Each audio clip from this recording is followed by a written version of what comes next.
Imagina la vastedad del Mar del Norte en una noche de invierno. Las olas, oscuras como la misma noche, se elevan y caen con un ritmo eterno, mientras el viento silba entre los fiordos de Escandinavia.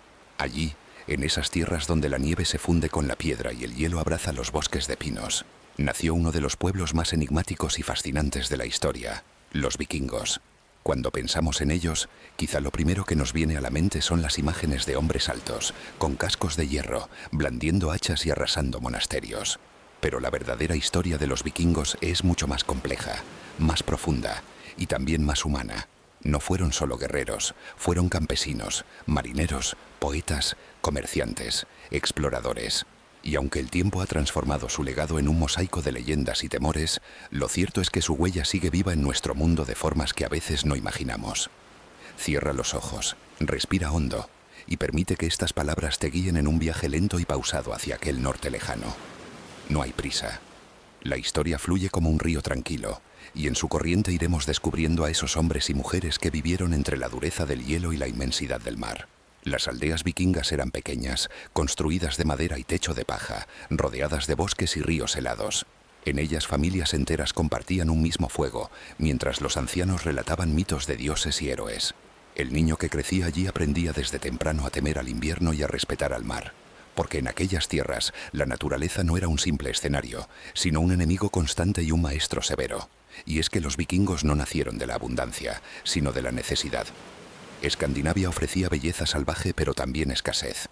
Los inviernos eran largos, las cosechas cortas, y el hambre era una sombra que acompañaba a todos. Quizá por eso desarrollaron un espíritu inquieto, una mezcla de resiliencia y ambición que los empujaba a ir más allá de sus montañas, más allá del horizonte marino, en busca de nuevas tierras, nuevas riquezas, nuevas oportunidades. Pero antes de que nos adentremos en sus viajes y conquistas, es justo detenernos un instante y pensar: ¿qué significa para ti la palabra vikingo? ¿Es sinónimo de violencia, de crueldad, de saqueo? ¿O puedes imaginar también el lado humano, el del padre que enseñaba a su hijo a remar, el de la mujer que cuidaba la granja mientras su esposo navegaba, el del anciano que recitaba canciones épicas al calor del hogar? Porque los vikingos fueron todo eso, un pueblo de carne y hueso, con miedos, esperanzas y sueños. Y lo que los hizo diferentes no fue solo su espada, sino su capacidad de mirar al mar abierto y atreverse a desafiarlo. De hecho, si hoy conocemos gran parte del mundo como lo conocemos, es gracias a esa audacia. Los vikingos fueron exploradores incansables. Navegaron hasta Inglaterra, Irlanda, Francia, España. Llegaron a Islandia, a Groenlandia, incluso a las costas de América del Norte mucho antes que Cristóbal Colón. Allí, en esas tierras lejanas, dejaron huellas de su paso que todavía intrigan a los historiadores. Ahora piensa en esto. ¿Qué habría pasado si no se hubiesen atrevido?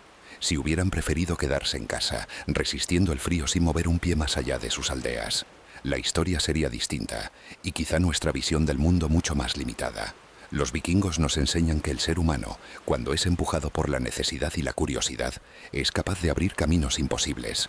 Mientras escuchas estas palabras, deja que tu mente imagine el sonido del mar contra un drakkar, esos barcos de madera adornados con cabezas de dragón. Barcos ligeros, veloces, capaces de surcar ríos estrechos y también mares embravecidos. Imaginan a la tripulación, decenas de hombres remando al unísono, guiados por un timonel que observa las estrellas. El aire frío quema sus rostros, pero sus corazones laten con fuerza porque saben que más allá de esas aguas desconocidas les espera la posibilidad de gloria. Pero gloria para los vikingos no significaba lo mismo que para nosotros. En su cultura, el honor era más valioso que la vida. Morir en combate era un destino deseado, porque les aseguraba un lugar en el Valhalla, el gran salón de Odín, donde los guerreros caídos seguían luchando eternamente en un banquete sin fin. Así, cada batalla no era solo una lucha por botín, sino también una prueba espiritual. Y aquí es donde la historia de los vikingos se entrelaza con algo que todos entendemos: el deseo de trascender, de dejar una huella más allá de la muerte. ¿Acaso no buscamos todos, de una u otra manera, perdurar en la memoria de quienes vendrán después? Ellos lo hicieron con sus viajes, con sus mitos, con sus hazañas. Nosotros lo hacemos de otras formas, con palabras, con recuerdos, con amor. Ahora, mientras el relato avanza y tu cuerpo se va relajando, quiero invitarte a algo muy sencillo. Si disfrutas de esta travesía, si deseas seguir conociendo más historias como la de los vikingos, suscríbete a este canal. Será como unirte a una pequeña tripulación que cada semana zarpa hacia nuevos mares de la historia. Con tu compañía podremos seguir navegando juntos. Hazlo ahora sin prisa, y después continúa escuchando mientras las olas del norte te arrullan. Porque esta no es solo una historia para aprender, también es una historia para sentir, para dormir, para dejar que la mente flote entre imágenes de dracars y hogueras en la nieve. Así que sigue escuchando. Imagina que estás en la cubierta de un barco vikingo, mirando el horizonte. El mar se extiende hasta donde alcanza la vista, y aunque no sabes lo que encontrarás, sientes una fuerza interior que te empuja a continuar. Esa era la esencia de los vikingos. Nunca detenerse, nunca conformarse, siempre buscar algo más allá. Su vida cotidiana estaba marcada por esa dualidad entre calma y tempestad. Durante meses cuidaban sus tierras, sembraban cebada, criaban ganado, compartían historias y canciones. Pero cuando llegaba la estación propicia, cuando los mares se calmaban, se reunían para partir. Y entonces se transformaban, de campesinos humildes a marineros y guerreros temidos. Esa dualidad es lo que los hace fascinantes, porque en ellos convivían la ternura de la vida familiar y la ferocidad de la batalla. Y aquí, mientras este capítulo llega a su cierre, deja que el eco de sus pasos resuene en tu mente. Los vikingos fueron hombres y mujeres de un tiempo lejano, pero su historia sigue viva porque nos recuerda algo esencial. Que la vida es un viaje, que no importa cuán duras sean las tormentas, siempre existe un horizonte al que podemos avanzar. Descansa ahora, siente la calma del norte y acompáñame en el siguiente capítulo, donde descubriremos sus dioses, sus clanes y las creencias que dieron forma a este pueblo extraordinario. Imagina que la noche es un manto amplio y sereno tendido sobre la gran península del norte. La luna, pálida y redonda, parece un ojo antiguo que observa sin prisa los contornos de la tierra. El aire huele a madera húmeda, a resina y a sal. Una brisa baja desde los montes boscosos y acaricia las superficies oscuras de los lagos. En la distancia, el mar bosteza contra la costa con un rumor profundo, como si cada ola fuera la sílaba de una palabra olvidada. Así se sienten los orígenes, no como fechas o líneas en un mapa, sino como un paisaje respirando. Y tú, que escuchas, te acercas con paso silencioso a esa respiración lenta, a ese latido que existía mucho antes de que un solo nombre fuese pronunciado. Escandinavia no empieza en una frontera, empieza en un clima. La luz se alarga hasta volverse sueño, y se encoge hasta volverse refugio. Hay inviernos que parecen un largo pensamiento, inviernos en los que los árboles se quedan inmóviles, como si recordaran, y veranos breves en los que todo se precipita. La vida, el trabajo, la cosecha, el amor. Las casas se agrupan mirando al agua, como si el agua fuese espejo y promesa. En Noruega las montañas se inclinan hacia fiordos que entran como dedos azules en la tierra. En Suecia los bosques se encadenan en secreto con ríos que reflejan cielos nacarados. En Dinamarca las llanuras sujetan el viento con praderas y dunas, y el mar, siempre el mar, contornea los bordes con paciencia de artesano. En ese mosaico vive gente sobria, las manos curtidas por el hacha y el remo, los ojos entrenados para distinguir una nube cargada de nieve de otra que solo insinúa un cambio de humor en el clima. Los niños aprenden a leer la madera con los dedos, a escuchar cuando el hielo habla desde la superficie del lago, a aceptar que la necesidad ordena los días. Se madruga cuando la luz se asoma, se duerme cuando el fuego declina.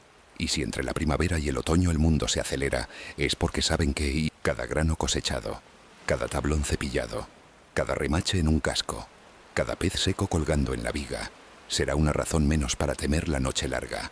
La palabra clan no es solo sangre, es vecindad, es juramento, una casa junto a otra, un establo, unas redes secándose, un cobertizo con herramientas, el pequeño altar de madera o de piedra donde se dejan ofrendas. Se decide mucho alrededor del humo. Allí laten los acuerdos invisibles que sostienen la comunidad. Hay jerarquías que no necesitan proclamarse. Se conocen en la forma de callar, en el turno de hablar, en quién decide cuándo partir y cuándo guardar. Los ancianos no siempre mandan, pero su memoria se consulta como se consulta la dirección del viento antes de soltar amarras. Cada familia guarda historias como quien guarda semillas.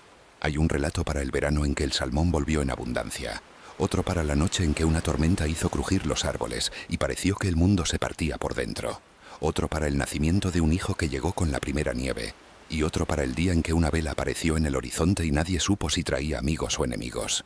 En esas historias viven los orígenes. Ahí nacen los vikingos, antes de ser llamados así, antes de que la palabra navegante signifique miedo o admiración en otra lengua. El honor no es una palabra abstracta. El honor es la madera que no se parte a la primera torsión, la cuerda que no cede, la palabra que no se deshace con la primera dificultad. No se trata de un orgullo vacío, sino de saberse apoyado en el suelo. Si prometes, cumples. Si faltas, pagas. Si ofendes, reparas. Si te hieren, decide entre la venganza y el precio del perdón. La vida cotidiana descansa sobre un equilibrio de fuerza y prudencia. Lo bastante firme como para sostener la casa, lo bastante flexible como para que no la arranquen los vientos de una disputa. El consejo, el zinc, es un espacio abierto, a veces a la orilla de un prado, a veces cerca de una piedra singular o de un árbol ancestral. Se reúne el pueblo, los que han sembrado, los que han remado, los que han cazado, los que han forjado metal. Allí se sopesan los conflictos, se miden las pruebas, se decide el precio de la reparación por un daño, se juramenta lo que hace comunidad. No todo es perfecto.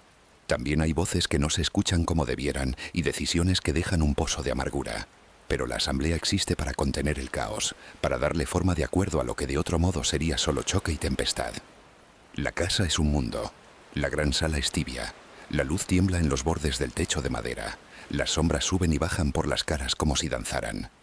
La comida se comparte con gestos humildes.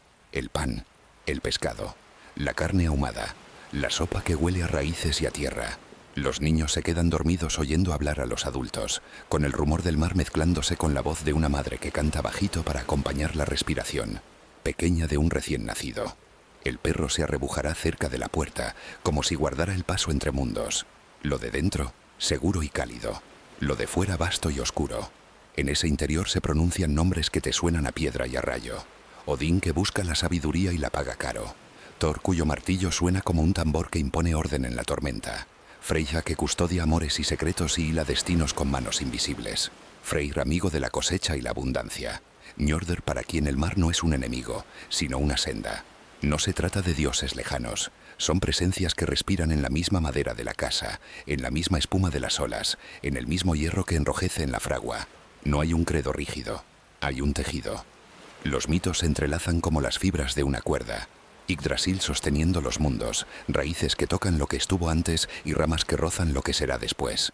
En cada cuento se asoma una enseñanza sin moralina, un aviso contra el exceso de orgullo, una bendición sobre el trabajo bien hecho, una caricia para el que ha perdido. El mundo no es plano ni sencillo. Está lleno de puertas que se abren a lo visible y a lo invisible. Y los que escuchan aprenden a caminar con cuidado, sin miedo pero con respeto. Las estaciones escriben la disciplina. Cuando la nieve cede, la tierra su pura vida y se siembra con urgencia. Centeno, cebada, lino. Los cuerpos se mueven coordinados. Cortar, arar, recoger, reparar. Allí donde el suelo es pobre, el bosque suple lo que falta. Se talan troncos, se tallan remos, se curvan cuadernas de barco. La fragua despierta temprano. Los sopladores cantan con un ritmazo de pecho. El metal chisporrotea. La escoria cae. Las hojas toman forma. La madera y el hierro son hermanos y ambos obedecen al agua. Porque el norte enseña algo esencial. Quien no entiende el agua, no entiende la vida. El mar no es solo una extensión azul, es una memoria que cambia de humor. Un día se abre como un camino dócil y al siguiente se eriza como un animal indómito. Para mirarlo bien, primero hay que aprender a escuchar el cielo. Las nubes cuentan más que los mapas. Las aves con sus patrones enseñan rutas. Y el gusto de la brisa, salobre o dulce, habla como una vieja amiga. Los que construyen barcos en estas tierras no copian fórmulas, interpretan señales. Una quilla que corta sin hundirse, una borda que bebe lo justo, un timón que responde como si tuviera pensamiento propio. Imagínate a un joven inclinado sobre una tabla, siguiendo con el pulgar la curva perfecta de un costillaje. El maestro le observa en silencio. No hace falta decir mucho. Basta una ceja, un gesto con la barbilla, para que el alumno entienda si la curva se ha ido un poco hacia la rigidez o hacia lo blando. La madera tiene memoria. Hay que hablarle en su idioma. Si le impones te castiga. Si la escuchas te lleva lejos. Así nacen los barcos que algún día surcarán ríos y mares, silenciosos y veloces, con la bim máscara de un dragón sonriendo en la proa. Pero todavía estamos en los orígenes, y los orígenes se sostienen en dos columnas, el mundo visible y el invisible. En el visible los acuerdos del consejo, el valor en el trabajo, el cuidado por la familia, la alegría por una buena pesca, la preocupación por un invierno que se anuncia duro. En el invisible las runas, esos signos que parecen raíces o ramas, ventanas pequeñas por donde se asoma un murmullo de destino. No cualquiera las traza. Hay que merecerlas. Un trazo mal hecho es como una palabra dicha de cualquier manera. No dice lo que debe y puede confundirse con su propia sombra. Hay quien entra y sale del umbral con pasos seguros. La Bilba, la que sabe escuchar a las tramas del futuro sin romperlas. Su presencia impone un silencio más hondo que el del bosque. No es temida, pero sí tratada con respeto. No vive fuera de la comunidad. Es parte de ella, aunque habite una capa más sutil del mundo. Sobre sus labios se apoyan preguntas que nadie pronuncia en voz alta. ¿Cómo proteger a los niños de la enfermedad? ¿Cómo ganar una partida justa cuando la balanza parece inclinada? ¿Qué ofrenda restituye el equilibrio cuando algo se ha roto? No todos creen con igual fervor, pero el norte no exige unanimidad. Pide franqueza. Cuando el crepúsculo se estira, hombres y mujeres se sientan a escuchar a los escaldos, los poetas que recuerdan en voz alta. No todo lo que cuentan ocurrió tal cual, pero todo lo que cuentan guarda un nervio de verdad, un valor, una duda, un aprendizaje. Algunas historias son espadas que cortan, otras son mantas que abrigan, y en esa mezcla dulce y tensa se aprende a ser. La infancia no termina de golpe, se va yendo como la nieve, dejando chasquidos de hielo y charcos que reflejan el cielo. El joven entiende que el mundo es más grande que su aldea y que la primera navegación siempre empieza dentro. Nadie aquí es solo una cosa. Una mujer es madre y guardiana de la granja. Sí, Ichope, pero también negocia, decide. Guarda las llaves de cofres donde se mezclan lana, plata, granos, pequeñas joyas con historia. Un hombre forja armas, sí, pero también blande la azada. Canta a su hija para dormirla, arregla el tejado con manos heridas. La división del trabajo no hace prisión, hace música, voces que se responden, tareas que se encajan como tablones de un casco bien ensamblado. Eso, más que la fuerza bruta, es lo que sostiene. Para entender por qué un día partirán, hay que comprender antes por qué un día se quedan. Se quedan porque hay un anciano que necesita compañía, porque hay una cosecha que recoger, porque hay una puerta que no cierra bien y deja pasar el frío. Se quedan porque hay un tú y un nosotros. Pero incluso cuando se quedan, el horizonte envía cartas. Una gaviota que no se suele ver, un olor que viene de muy lejos. La historia de un mercader que habló de tierras donde el sol parece quedarse colgado más tiempo. Las cartas del horizonte semi-900 temiu guardan en el pecho hasta que sin estridencias llega el momento de responder. En medio de esta calma, déjame susurrarte algo que no interrumpa tu descanso. Si estas historias del norte te arrullan y quieres que volvamos juntos a este fuego cada semana, puedes suscribirte ahora. Así, cuando cierres los ojos en otras noches, sabrás que hay una voz esperando para contarte más. De dioses, de clanes, de viajes, de amores, de silencios. Hazlo sin apuro. El mar seguirá aquí, respirando contigo. El origen también se teje con pequeñas sombras. Las disputas no son ajenas a estas gentes. Un límite mal marcado entre pastos, una vaca perdida que aparece con otra marca, una palabra que sonó a burla y se clavó donde no debía. Para eso existe el precio, el weregild, la compensación que encamina la herida de vuelta a la piel para que no se quede latiendo por debajo. No es cobardía, es sabiduría. Una comunidad que no sabe reparar se parte, y una casa partida es presa fácil de la intemperie. Hay noches en que la aldea queda en silencio más profundo que otros días. Puedes imaginar esas noches. El cielo está despejado y se ven luces heladas como polvo fino en el aire, las estrellas. En esas noches alguno sale, camina hasta el borde del agua y escucha. No espera nada concreto, solo escucha. Y el mar generoso le devuelve imágenes. El perfil de una costa desconocida, la forma de unas rocas que no ha visto, la idea de una bahía amable donde el viento se arremolina con cariño. No hacen falta mapas cuando el corazón lleva brújula. Esa brújula se construye en la infancia, cuando uno aprende a distinguir el crujido de una viga sana del crujido de una viga fatigada. El color de un amanecer que anuncia lluvia del color de un amanecer que pide vela. El trabajo del cuero, el tejido, la salazón, el curtido, el cuidado de los animales, el uso cuidadoso del metal. Todo es preparación. Las manos se vuelven bibliotecas vivas. Una arruga en el entrecejo no es vejez, es concentración. La espalda dolida no es queja, es historia. Hay días de risa y de vino, claro que sí. Días en los que se canta con la garganta abierta y se olvidan la dureza y el cálculo. Pero incluso la celebración tiene un modo sobrio. No se bebe para olvidar, se bebe para recordar que la vida, de vez en cuando, necesita un brillo caliente. A veces cae sobre la aldea una noticia traída por un comerciante. Llega con un fardo, con collares de ámbar, con telas que huelen a otros inviernos. Cuenta de mercados donde se mezclarían lenguas que suenan como golpes de agua en distintas rocas. Cuenta de iglesias nuevas levantadas con piedra clara. Cuenta de ciudades donde las casas se apilan como si quisieran tocar el cielo. No todos entienden el deseo de ir, ni falta que hace. En cada casa hay un ritmo. Algunos al escuchar sienten un tirón pequeño bajo el esternón. No lo dicen en voz alta. Solo guardan esa punzada con delicadeza, como se guarda una herramienta recién afilada. Si miras de cerca, verás símbolos tallados en madera. Serpientes que se muerden la cola, nudos que nunca terminan, pequeños martillos que colgarán de cuellos. No son adornos sin sentido. Son recordatorios de una manera de estar.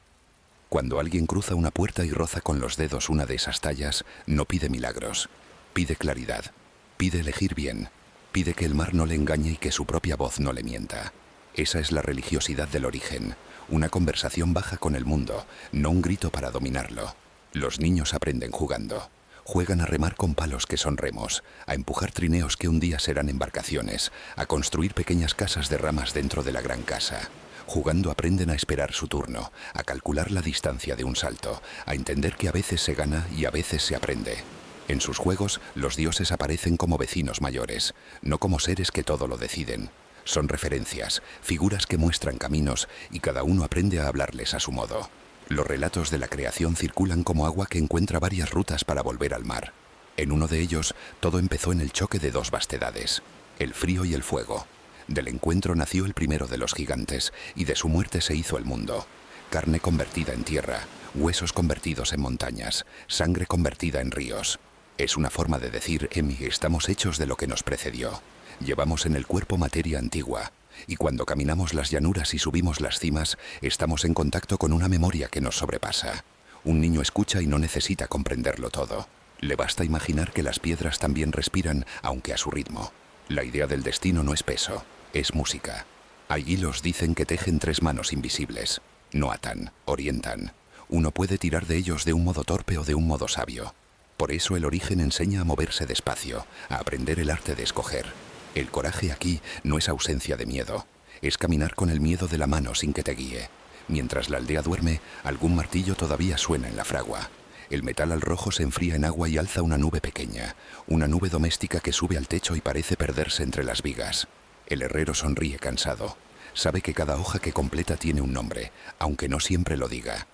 Las cosas hechas con paciencia reclaman bautizo silencioso. Un día, si esa hoja debe defender, lo hará. Pero por ahora, recién pulida, solamente sirve como espejo. Refleja un rostro que se reconoce digno. Las velas cosidas con la paciencia de muchas tardes esperan colgadas. Sus costuras son líneas de tiempo. Cada puntada es un día de verano, una conversación, una pequeña risa, un bostezo, una pausa para mirar por la ventana. Cuando por fin se alzan, respiran. El viento entra en ellas como una voz que encuentra por fin su caja para sonar grande. Y el barco, quieto todavía, parece enderezarse, como si escuchara su propio nombre. En los orígenes, nada se hace para la victoria del día siguiente. Todo se hace para el día que no sabes cuándo llegará. Eso exige humildad. No se impacienta el tiempo, se acompasa. No se fuerzan los pasos, se afinan. Así se forjan las personas que algún día serán llamadas vikingos. Porque antes de tomar un remo o empuñar un hacha, aprendieron a escuchar. Y el que escucha cuando por fin habla, dice lo que vale. Piensa en una mujer que mira su granero, calcula los sacos de grano, cuenta mentalmente los días que la familia tardará en consumirlos, sopesa si conviene vender algo a un comerciante que llegará pasado mañana. Su mirada no es dura, es fina. Sabe que cada decisión visible toca una petición invisible. Cuidado, continuidad, paz. Ese saber doméstico sostiene más que una muralla. La muralla puede caerse por un mal impulso. Lo invisible se mantiene si muchos desean lo mismo. Lo bueno, lo justo, lo suficiente. Mírame a un muchacho tensando un arco. No quiere cazar por matar. Quiere cazar por aprender el ritmo de su respiración, la paciencia del bosque. Cuando finalmente suelta la cuerda, todo ocurre sin violencia. Una línea que corta el aire, un silencio que se quiebra, una certeza que llega a su mano en forma de temblor. Después da las gracias, en voz baja para nadie más. No pide perdón, da gracias. Esa diferencia enseña un modo de estar que se trasladará al mar, a la asamblea, al fogón donde se contarán las historias. A veces una tormenta arruina un plan. El tejado cede y entra agua, un niño enferma, se pierde una red. No hay que forzar moralejas. La vida no es un libro que nos pertenezca. Ese día tal vez los vecinos llegan con tablas, con manos, con sopa. Nadie se salva solo. Esa frase que podría sonar a consejo suave, aquí es táctica pura. Una comunidad que comparte peso se vuelve liviana. Y cuando llegue el instante de partir, esa ligereza acompañará como una vela adicional. Los dioses dicen, gustan de la proporción. Un sacrificio mal pensado ofende más que ninguna ofensa. No por el gesto, sino por la torpeza. Ofrecer lo que daña la casa empequeñece al que ofrece. En cambio, entregar una parte justa de lo que sostiene, abrir un espacio de gratitud, mirar el cielo con una humildad cómoda, repara. No hay magia de truco, hay alineación. Alguien al lado del altar sencillo murmura, que se mantenga el ciclo. No pide fortuna que no pueda sostener. Pide salud para usar las manos, viento para llenar la vela, paciencia para el invierno. El mar cada noche se acerca un poco más a quienes tendrán que conocerlo. Lo hace con detalles mínimos. El cambio leve en el sabor de la brisa, la forma en que el rumor toca la orilla, el dibujo que deja la espuma al retirarse.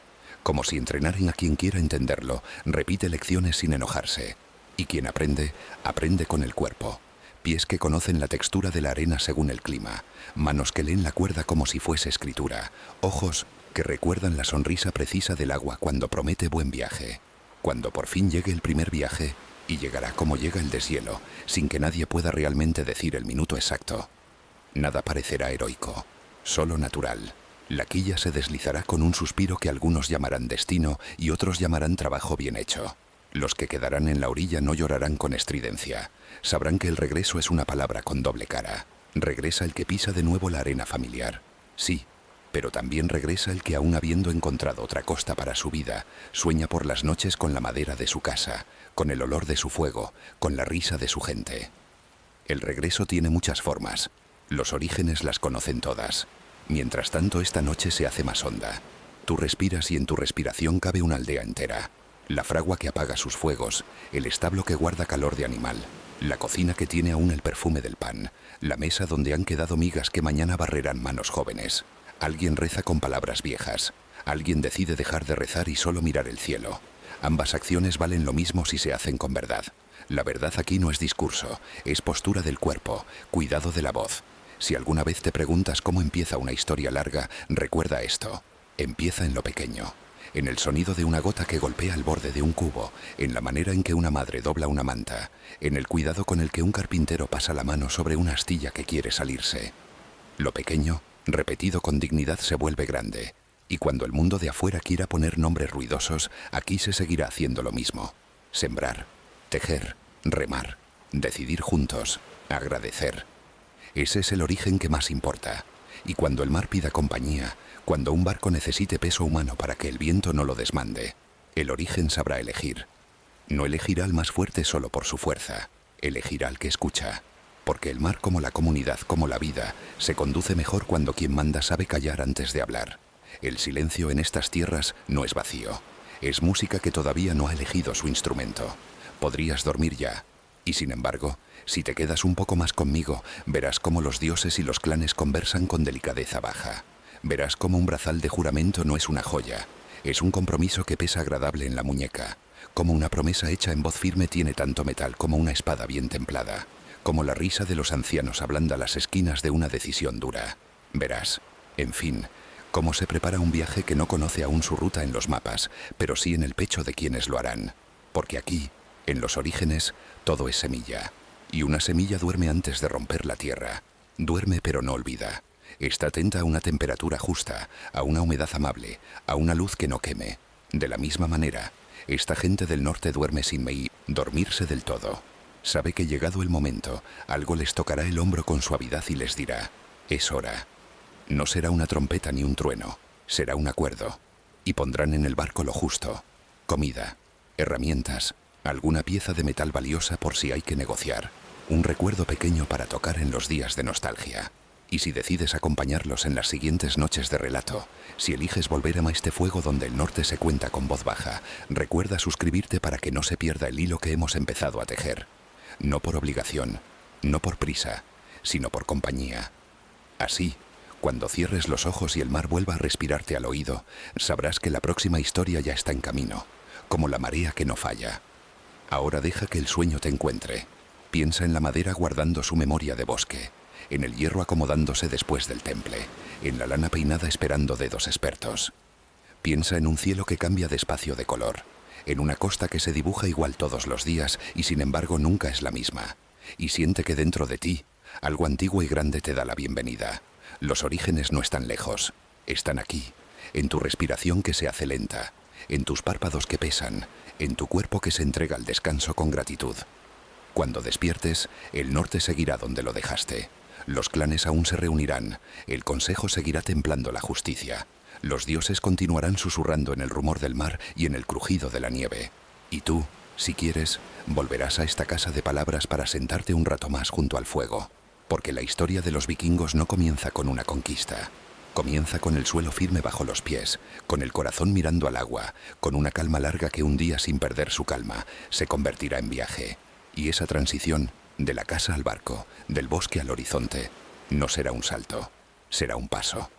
Un paso preparado en la paciencia de muchas manos, en la voz de muchas noches, en la dignidad de muchos días. Duerme ahora, que el murmullo de las olas te lleve, que la respiración lenta de esta tierra antigua se mezcle con la tuya. Todo lo que vendrá, los viajes, los encuentros, las tormentas, los mercados, las costas desconocidas, ya vive en pequeño en estos orígenes. Y si cierras los ojos lo sentirás. Es el mismo pulso que te mece, la misma música que incluso en el silencio más hondo nunca deja de sonar. Imagina el amanecer en una ensenada del norte. Un borde de luz muy pálido se abre paso por detrás de las montañas y va quitándole a la noche su manto, centímetro a centímetro. No hay prisa. El día en estas latitudes sabe llegar con una paciencia vieja. El aire es frío y huele a sal y a madera húmeda. Se oye un golpe suave de herramientas, un crujido de cuerdas tensándose, un murmullo de voces graves que intercambian pocas palabras. A un lado, sobre la hierba aún perlada de rocío, hay remos apoyados en haces, ordenados. Al otro, una vela plegada. Con sus costuras visibles como cicatrices nobles, espera el primer soplo que la hinche como un pecho. En el centro quieto y vivo, descansa el barco. La quilla oscura por el alquitrán guarda el secreto de su equilibrio. Los tablones se montan unos sobre otros, como escamas, en una conversación antigua entre la madera y el agua. No es una máquina, es un animal domado que todavía recuerda el bosque del que vino. Si pasas la mano por su costado, notarás la memoria de cada golpe de azuela, de cada remache, de cada noche trabajada al borde del fuego. El barco tiene nombre, aunque no se grite. Tal vez el nombre de un antepasado o de una estrella. Tal vez el de una diosa que no pide culto sino respeto. A su lado, clavado en la arena, un timón largo espera como un brazo fuerte que sabrá corregir caprichos del viento con un gesto apenas visible. Las manos que lo preparan son manos conocidas. Saben encontrar sin mirar la cuerda correcta, el remache exacto, la jarcia que hoy habrá que revisar con más cuidado. Nadie ordena en voz alta, y sin embargo todo ocurre a tiempo. Alguien moja la madera para que no se coma el sol. Alguien prueba la tensión de un cabo y lo deja un punto más firme. Alguien desliza la vela para comprobar que no hay rotos que se nos hayan escapado durante el invierno. El barco tiene el tamaño preciso para no asustar al mar y la flexibilidad precisa para obedecerlo. Nada sobra, nada falta. Antes de que suban, mira los objetos que entran. Toneles estrechos para el agua y otros para la cerveza que calienta sin poner neblina en la cabeza. Sacos de cebada tostada, queso envuelto en paños de lino, carne ahumada que huele a paciencia, pan denso que se corta con cuchillo y se guarda en bolsas de cuero. Hay cuerdas de repuesto, herramientas mínimas, una piedra de amolar, agujas e hilo para lo que se rompa en el camino. Un cofre pequeño guarda cosas que no se comen pero sostienen igual. Piezas de plata, algún avalorio de ámbar, un trozo de tela fina para ofrecer, una balanza de platillos diminutos, unas cuantas pesas. No es botín lo que se busca hoy, es camino. Y en el camino, el intercambio necesita tanto de la mano abierta como de la hoja preparada. Suben uno a uno sin alarde. Llevan capas de lana que cortan el frío, túnicas que conocen el roce del salitre, botas curtidas y el gesto de quien se ha despedido sin lágrimas. Nadie parte sin dejar un hilo atado a la casa. Quien se queda mira con una mezcla de orgullo y de cálculo. Necesitan que vuelvan. Necesitan los relatos del regreso, los objetos que traen nombres nuevos, la certeza de que el horizonte tiene más orillas que la propia. El barco se desliza primero sobre rodillos de madera, luego sobre la arena húmeda y al fin encuentra su elemento. Ese instante tiene música, un ruido grave, suave, de agua abrazando costillas. El timonel en la popa sujeta el gran remo de gobierno. No hace falta gritar fuera, no hace himo, falta batuta. Los remos bajan con un mismo impulso, casi como si obedecieran a una respiración, y la embarcación avanza. Al principio con timidez, enseguida con esa determinación horizontal que solo tienen las cosas hechas para moverse. Los viajes empiezan así, sin trompetas. Empiezan con un puñado de gestos afinados y la certeza íntima de que el mar no se vence. Se acompasa. Reman hasta que la costa se vuelve una línea de carbón. Reman hasta que el olor de las resinas cede paso a un perfume más frío, mineral, limpio como una palabra bien dicha. Luego, cuando la brisa es un favor, aparece el momento que todos esperan. El mástil se levanta, la verga se acomoda, la vela sube como un parpadeo lento y al hincharse da al barco un latido mayor. El ruido de los remos disminuye. Los hombres guardan la fuerza como se guarda una moneda. El barco avanza cosido a la luz. No viajan a ciegas. En la proa, nadie tiene ojos más grandes que el que aprende a mirar con todos los sentidos. Las aves son un mapa. El patrón de su vuelo dice si hay costa o si entran en rutas de migración que conviene respetar. El color del agua cambia como cambia el ánimo de un rostro. Más verdosa cuando se aproxima a fondos someros, más negra cuando la profundidad se abre como un secreto. Las olas que llegan de golpe, cortas y nerviosas, anuncian piedras escasas bajo la superficie. Las largas y perezosas son amigas que empujan sin traición. El viento no es un enemigo, es una voluntad con la que se aprende a conversar. Hay quien consulta de vez en cuando un disco de sombra, una rueda con líneas y un palillo central que sobre una tabla les regala un sol domesticado. No lo veneran, lo utilizan. En días turbios, una piedra transparente guardada envuelta en tela se gira frente al cielo como si fuera un ojo prestado. Dicen que encuentra la luz incluso cuando el sol juega a esconderse detrás de nubes cerradas. Y por la noche, cuando llega el turno de la bóveda, hay una estrella que no engaña, clavada como un clavo en el techo. El norte. De ella bajan ríos de luces. No todas sirven para lo mismo, pero todas sostienen. El timón, a estribor, hace lo suyo con la modestia de quien conoce su oficio. Para cada ajuste, un pequeño silencio. Para cada decisión, una mirada al cobre del horizonte. Al frente, dos ojos redondean la línea del agua. Un tronco, dice alguien. No, una foca. Corrige otro. Una línea blanquecina ya, susurra el guía. Todo el mar cambiado por encima de ese pliegue, responde la vela vibrando. No se trata de adivinar, se trata de leer. Con la vela trabajando bien, el ritmo a bordo cambia. Se come de pie, o sentado donde el cuerpo lo pida, de a pocos, para que el calor no se precipite al estómago y la sangre no se vuelva lenta. Se bebe sorbos cortos, se reparte alguna historia. Uno habla del viaje pasado, del anciano que les cambió una cadena de plata por un cuchillo afilado, de la hija del herrero que sabía escoger madera solo con olerla, del puerto donde el agua olía raro, como si la tierra escondiera hierro debajo de la arena. Otro saca de su bolso una piedra pequeña, pulida por muchas manos, que dicen trae suerte si se la apoya un instante contra el corazón. No hay hechizo. Hay símbolos que ponen juntas las intenciones. Hacia el oeste, el mar abre rutas que han sido pisadas por otros sin que por ello pierdan su misterio. Primero, islas que son como escalones sobre el océano. Tierras breves donde pastan ovejas que no miran a los hombres con miedo. Rocas donde se posan las aves como si fueran banderas blancas. Calas que invitan a pasar la noche si la tarde les sorprende con un cielo que baja. Luego, un salto más largo que exige memoria. Un tramo sin costas a la vista donde la bruma viene de lejos, cargada de secretos. Allí, el barco aprende a ser paciencia y a no dejarse asustar por el frío que muerde los dedos. Los hombres cambian turnos en silencio, se cubren las manos con lana que no teme al agua, se tapan la cabeza porque el aire, cuando quiere, entra por las orejas y calienta el cerebro con una fiebre que no conviene.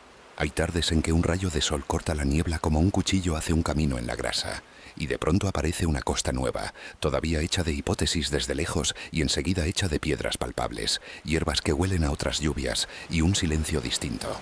Esas primeras visiones mezclan prudencia y alegría. No se salta a tierra como quien lo conquista todo. Se baja con la delicadeza con la que se entra en casa ajena. Se olfatea, se escucha. Se mira si hay signos de otras manos, si la playa guarda huellas, si el agua de un arroyo cercano canta con idioma bebible. Si todo es amable, se prenden fuegos modestos, se secan ropas, se suelta la risa. Entonces la noche trae cielos que ningún poblado ha contaminado y las estrellas bajan tanto que parece que vayan a rozarles la frente. En rutas meridionales, el mar cambia de humor. Golpea menos duro, pero tienta con corrientes traicioneras que te empujan hacia bocas de ríos sin avisar. Allí, los navegantes agradecen el saber de quienes conocen costas con nombres suaves y lengua distinta.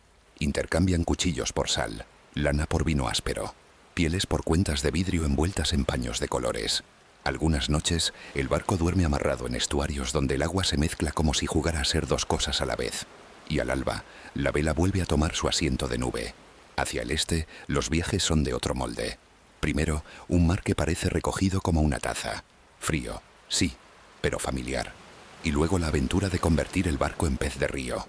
Por bocas anchas entran y lo que afuera era ola grande se vuelve corriente con espíritu. El barco, ligero y elástico, se deja llevar y se resiste cuando debe. Los remos cambian de tarea. Ahora no empujan el mar, empujan la corriente. Ahora no miden la distancia de la costa, miden la paciencia de las orillas. A veces la ruta se encoge y el agua hace cintura estrecha entre piedras viejas. A veces se abre y da llanuras líquidas donde el cielo se mira como un narcisista feliz. Los hombres conocen el arte de tirar de una embarcación por la tierra, como si fuera un animal cansado que necesita descanso. Desmontan lo justo, alivian peso, colocan rodillos, untan con grasa de cerdo las partes que rozarán y a fuerza de hombros y cantos convierten una cuesta mínima en una pista practicable. No se quejan. La canción que usan para coordinar levanta un ánimo sencillo que sustituye la fuerza que ya no queda en los brazos por una voluntad que nace del grupo. Cuando la proa vuelve a saborear el agua del río siguiente, hay una sensación de victoria que no necesita nombre. Por esos caminos de agua dulce, el mundo se agranda a otra velocidad. Aparecen pueblos nuevos con techos de paja más baja o más alta, lenguas que suenan a golpe de martillo en otra fragua, ropas que caen diferente por el peso de sus telas, manos que miden el valor con otra balanza. Se aprende a negociar con miradas y gestos, a señalar un cuchillo, a dibujar una vaca, a escenificar un número de dedos que funciona como precio. El intercambio no es únicamente mercadería, es relato, y cada objeto que cambia de dueño trae un resto de la historia de su casa. En algún tramo, alguien murmura que al final de estos ríos existe una ciudad tan grande que sus muros se confunden con el horizonte y sus cúpulas atrapan la luz como si la amamantaran. No hace falta nombrarla. Basta con que el deseo de verla se quede quieto, sin agitarse demasiado, en el fondo del pecho. Mientras tanto, la barca avanza entre juncos y sombra de abedules, y el timón paciente ayuda a dibujar eses donde el río las pide. Este es el momento, mientras el mar detrás de nosotros se hace recuerdo y el río adelante se hace promesa, en que quiero susurrarte algo con delicadeza. Si estas travesías te acompañan en las noches y sientes que la historia te arrulla como lo hace la vela cuando se llena de viento, puedes suscribirte ahora. Será como subir al barco con nosotros para la próxima salida. Así cada semana tendrás un lugar reservado en la borda, con tu nombre en el banco, con la brisa justa en la cara. Hazlo sin urgencias. Cuando vuelvas a cerrar los ojos, la ruta te encontrará. Vuelven los días salados. Se deja atrás el dulce de los ríos, se limpia el casco de rastrojos y se vuelve a la respiración grande del océano. En cubierta, el timonel tantea el juego de corrientes que se cruzan como animales inquietos. Si el cielo dibuja nubes alargadas, saben que hay una fuerza organizada allá arriba que pueden aprovechar. Si aparecen montoncitos algodonosos, intuyen tramos juguetones que quizá pidan recaudar un poco la vela y no tentar al destino. La mar enseña a no discutir. A bordo el tiempo se cuenta en tareas. Hay que revisar cada cierto rato el gancho que sujeta la verga. Hay que tantear con la palma, la vela a ver si pide remiendo en una esquina. Hay que acunar los toneles para que no golpeen. El cocinero improvisado, pues todos a bordo tienen oficios cruzados, cuida el fuego pequeño que alimenta sopas con poca llama y mucho esmero, porque no hay peor enemigo que un caldo mal vigilado que te queme la lengua y te arruine el gusto de una tarde buena. Las heridas pequeñas se lavan con agua salada y se cubren con trapos que han olido a humo antes, para que la herida recuerde paciencia. Si alguno decae, no hace falta proclamarlo. El compañero de banco le cubre, rema un poco más, o suelta una broma que no ofende para que la sonrisa devuelva sangre a los labios. El barco conoce el arte de dormirse sin parar. Por la noche, cuando el cielo está claro, la estrella fija en el norte vale más que 1000 antorchas. Cuando el cielo se cierra, se hace lo que el cuerpo manda.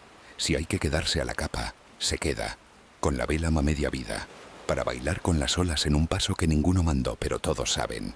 El agua golpea la borda como dedos impacientes. La madera contesta con un quejido profundo que, oído muchas veces, se vuelve arrullo. Nadie teme lo que entiende. Y aquí, entender no significa controlar, significa dejar de pelear con lo imposible. Hay días en que la compañía de los animales recuerda que no están solos. Un banco de marsopas aparece y desaparece como si jugara a esconderse con el barco.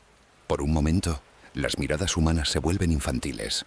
Olvidan comercio, olvidan cálculo, y celebran la belleza rápida de un lomo que corta el agua con elegancia. Más lejos, un lomo negro y monumental toma aire y deja en el aire un soplo que huele a otro mundo. El barco guarda silencio ante ese aliento que parece venir de una caverna antigua y profunda, y los hombres, como ante una iglesia sin muros, bajan la voz sin que nadie lo haya pedido. Hacia el poniente húmedo, los viajes han dejado huellas que se vuelven caminos. Islas que antes eran solo manchas en el mapa mental se convierten en escalas con nombres. Un puerto donde cambias lana por sal y sal por pescado. Otro donde un carpintero menudo hace milagros con clavos cortos. Otro donde las gentes se persignan al ver llegar velas extrañas, pero pronto aprenden que las manos que reman también saben pagar. En ciertas bocas de ríos, la corriente trae olores dulces que delatan huertos en las riberas. En otras, el río baja con una soberbia parduzca que exige andar con cuidado, porque bajo el agua hay brazos de barro que quieren abrazarte por debajo. A veces el viaje no tiene destino único, tiene estaciones, y cada estación es una historia.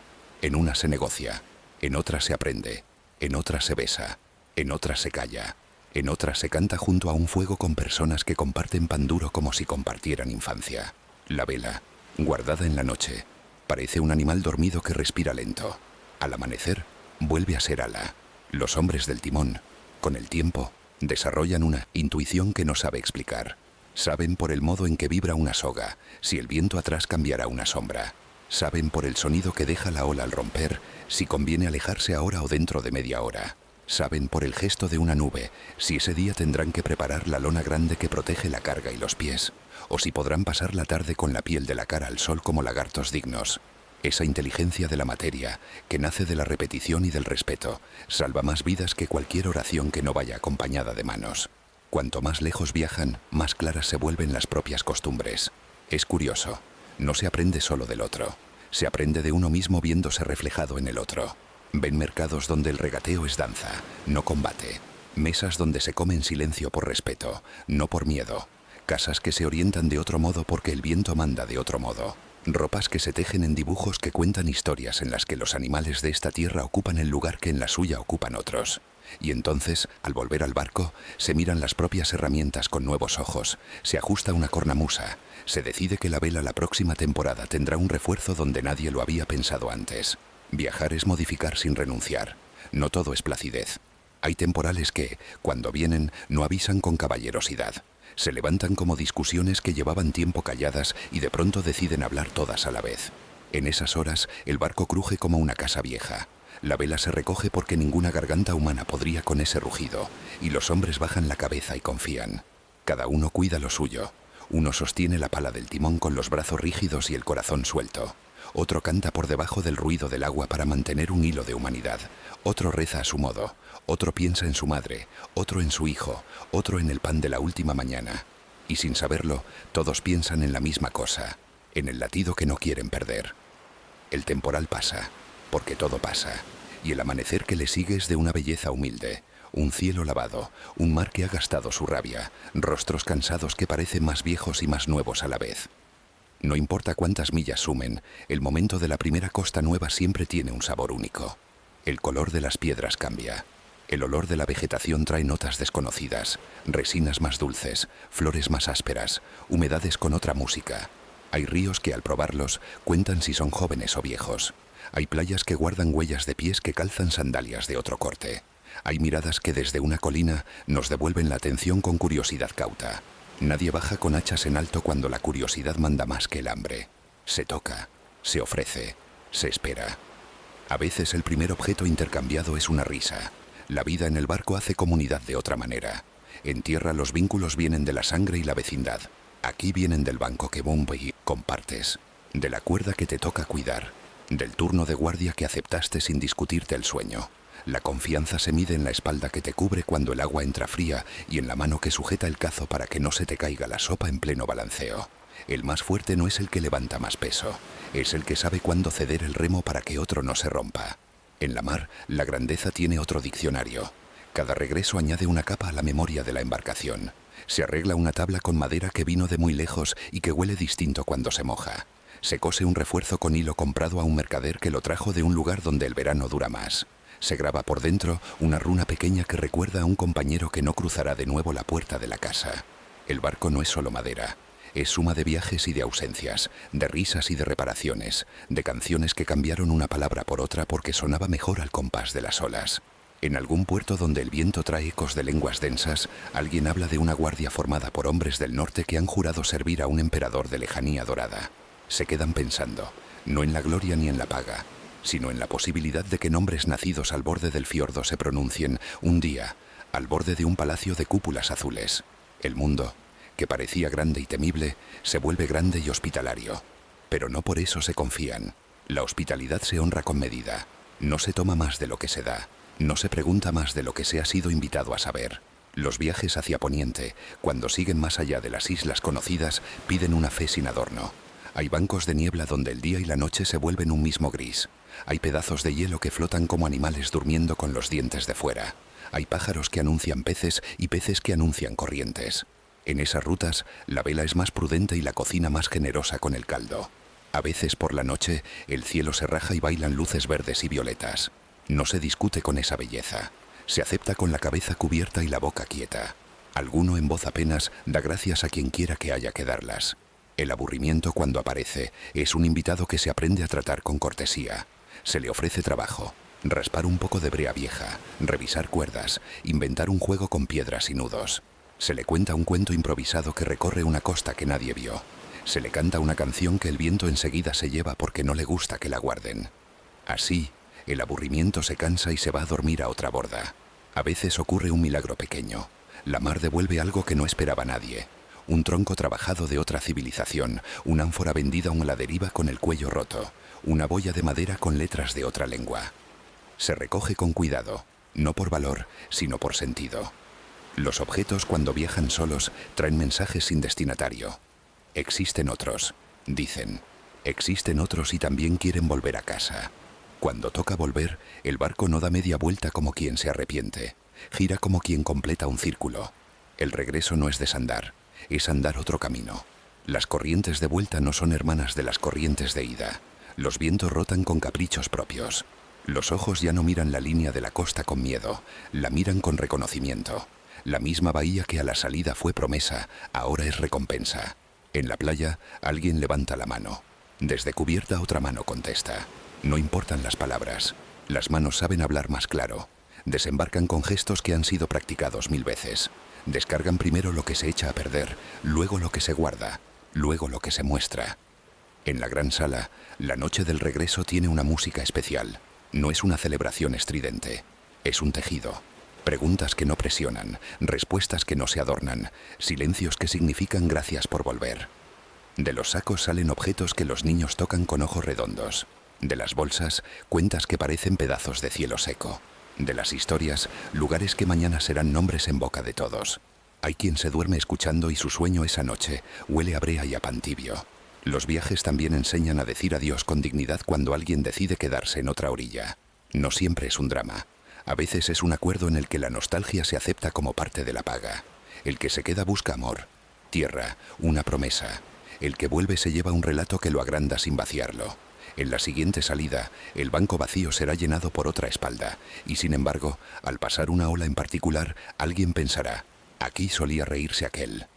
Si cierras los ojos ahora, oirás todavía el restregar de la cuerda en la borda, la vela suspirando, el agua lamiendo la madera con dientes suaves. Cada viaje tiene su pulso, y al mismo tiempo, hay un pulso común que los hermana. Ese pulso ha enseñado a pueblos enteros a ponerse de acuerdo con la distancia. Ha explicado que el mundo no es enemigo. Es escenario de encuentros. Ha dado a las casas objetos que las hermanan con casas lejanas. Ha dado a los mercados palabras nuevas. Ha dado a los fogones especias que hacen otra música. Y ha dado a quienes parten una certeza. Nadie vuelve siendo el mismo. Y eso, lejos de ser pérdida, es una forma de ganarse.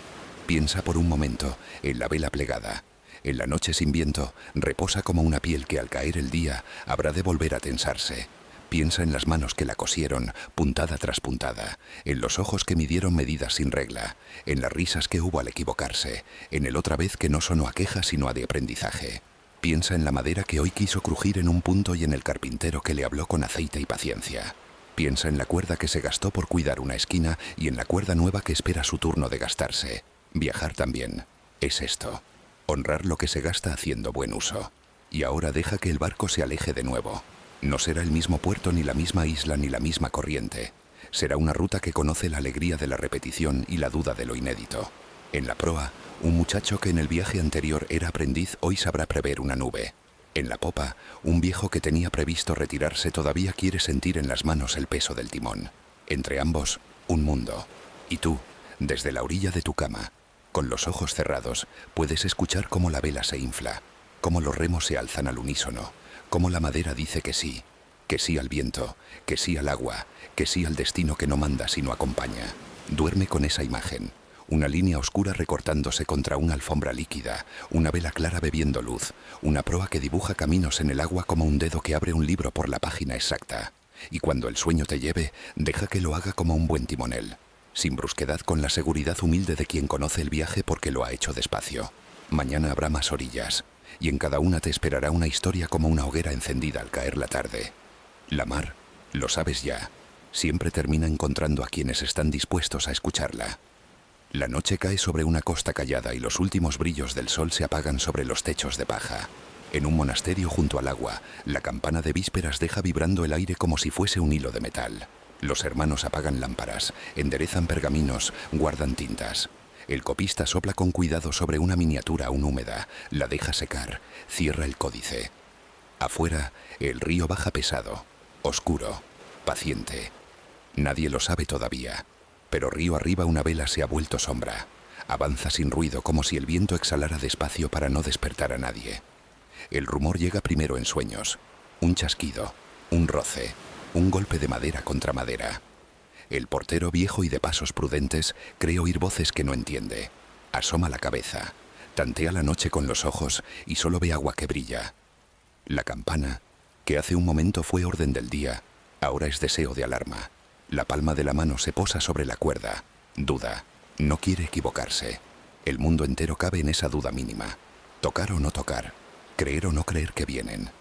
Nadie quiere ser el primero en decir hombres del norte cuando la noche todavía no ha tomado una decisión. Están ahí. Saben de corrientes y de mareas como quien sabe del humor de un amigo de toda la vida. Han esperado la hora exacta en que el río se deja subir sin pelea. Cada golpe de remo, a oscuras, es una sílaba en un idioma muy antiguo. La proa muerde el agua y la suelta de inmediato. En la orilla hay juncos que rozan la borda como dedos curiosos. El barco, liviano y largo, no parece traer peso. Y sin embargo trae el peso de una estación entera. La estación del miedo. Europa aprende el miedo como se aprende una canción nueva. Primero con torpeza, luego con memoria. En aldeas junto al mar, en islas que quedan a un día de navegación, en puertos que solo conocen veleros mansos, el rumor corre más rápido que el viento. Que han llegado barcos de madera que cortan el agua como cuchillos.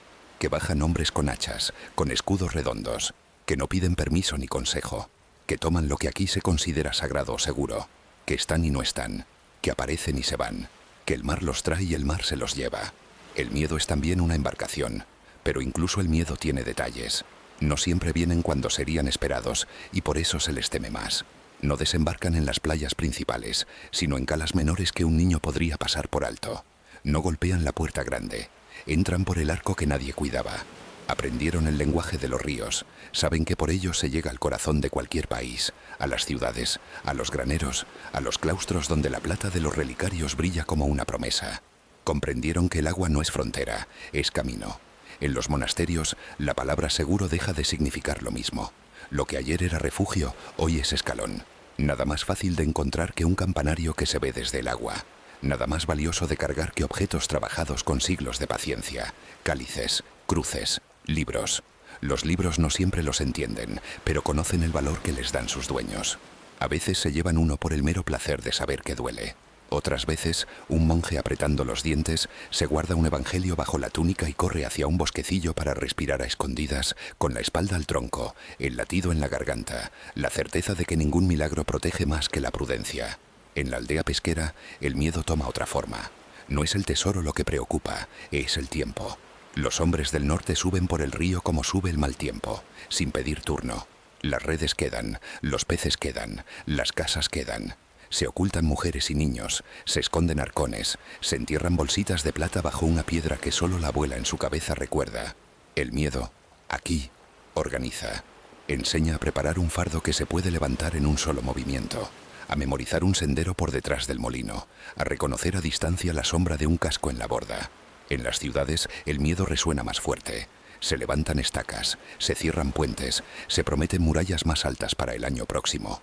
Se contratan hombres de armas, se trazan listas, se decretan peajes.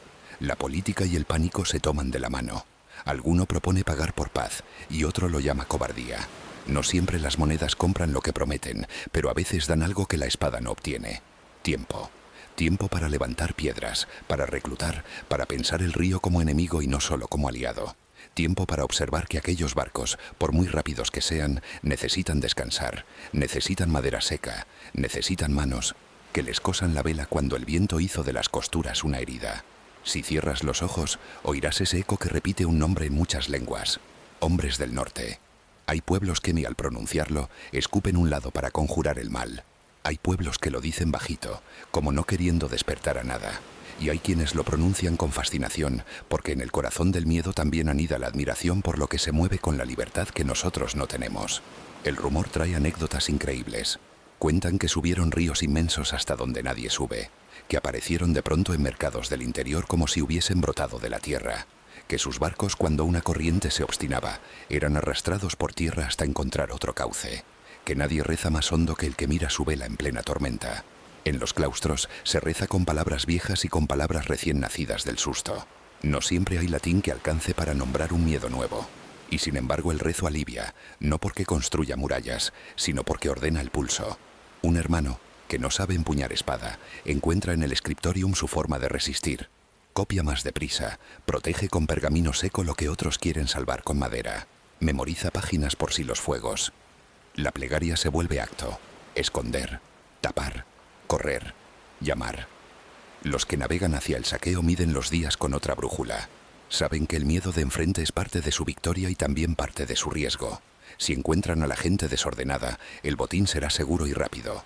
Si la encuentran preparada, si un puente ha sido fortificado, si el viento se gira en mal momento, el río mismo se hace emboscada en su contra. Aprendieron, a fuerza de golpes y de logros, a entrar y salir sin convertirse en presa de su propia audacia. El barco largo no está hecho para pelear largos días en un mismo sitio. Está hecho para el golpe preciso. El agua es su aliada y su madre, les da llegada y escape. La tierra donde otros se sienten fuertes, a ellos les pesa si no tienen agua cerca. Imagina ahora un amanecer en una ciudad de Río Grande. El mercado se prepara con su rutina de siempre. Telas que huelen a tinte, cestos con pan que aún guarda su tibieza, pescados brillantes, palabras regateo que pintan el aire con color humano. Un niño juega a contar monedas bajo la mesa de su padre. En la muralla un vigía, acostumbrado a mirar el horizonte por costumbre más que por miedo, ve un trazo oscuro en el agua. Al principio no distingue si son troncos o si es mera ilusión de su cansancio. Cuando los puntos se multiplican y toman forma, se acuerda del consejo del invierno y baja la voz para dar la alarma sin encender pánicos. El puente reforzado meses atrás se convierte en garganta estrecha. Los que llegan tantean la garganta. A veces la prueban, a veces la rehuyen, a veces la dominan con la rapidez de quien ha estudiado la costumbre del guardián mejor que el guardián. Sus debilidades. No hay una sola historia repetida. Cada ciudad escribe su versión, y en cada versión el miedo ocupa un papel distinto. Al norte del mar Salado hay abadías en islas que los antiguos consideraron amparo perfecto. Rodeadas de agua, creyeron que el mar era muro, pero el muro para otros es puerta. Allí, entre cantos y piedras altas, llegó el primer golpe que Europa recordaría como si fuera una campanada que anunció una época.